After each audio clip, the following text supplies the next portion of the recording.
હીરા શહેર સુરતમાં અંગદાન અંગે જાગૃતિ લાવવા માટે રવિવારે એક અનોખી અને ભાવનાત્મક કાર્યક્રમનું આયોજન કરવામાં આવ્યું હતું.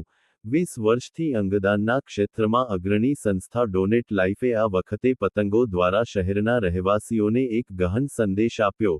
તમારા પ્રિયજનોના અંગો સ્વર્ગમાં નહીં, પણ અહીં પૃથ્વી પર જ જરૂરી છે. Surat district cricket association (SDCA) અને southern Gujarat chamber of commerce and ઇન્ડસ્ટ્રીના સહયોગથી લાલભાઈ કોન્ટ્રાક્ટર સ્ટેડિયમ ખાતે યોજાયેલા પતંગ મહોત્સવ ઓર્ગન ડોનર ફેમિલી ટુગેધર કાર્યક્રમમાં અંગદાનના સંદેશા ધરાવતા સેંકડો પતંગો ઉડાડવામાં આવ્યા હતા. સંસ્થાએ શહેરના રહેવાસીઓને જીવન આપવાનો પવિત્ર સંદેશ આપતા ખાસ પતંગોનું વિતરણ કર્યું હતું. આ કાર્યક્રમ માત્ર ઉજવણી જ નહોતો બન્યો પણ સમાજમાં અંગદાન પ્રત્યે જાગૃતિ લાવવાનું સાધન પણ બન્યો.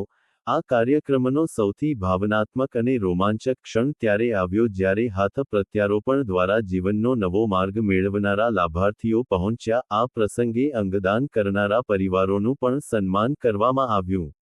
દાહોદના કૈલાશ માવી સહિત અનેક પરિવારો હાજર હતા, જેમણે તેમના મગજથી મૃત્યુ પામેલા સંબંધીઓના અંગોનું દાન કરીને સેંકડો જીવ બચાવ્યા હતા.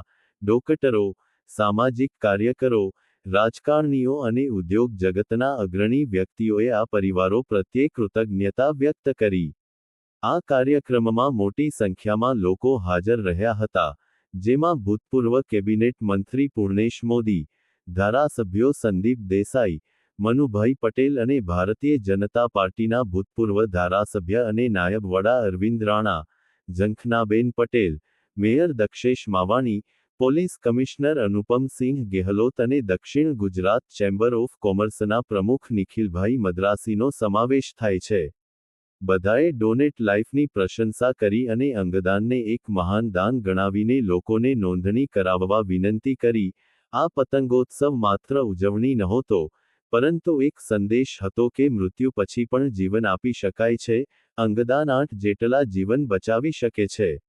ડોનેટ લાઇફને કારણે ગુજરાતમાં અંગદાનની સંખ્યા સતત વધી રહી છે, અને આવી ઘટનાઓ સમાજમાં એ ભાવનાને મજબૂત બનાવી રહી છે કે અંગદાન ક્યારેય જીવનનો દોર તોડતું નથી, પરંતુ તેને ફક્ત નવી ઊંચાઈઓ પર લઈ જાય છે.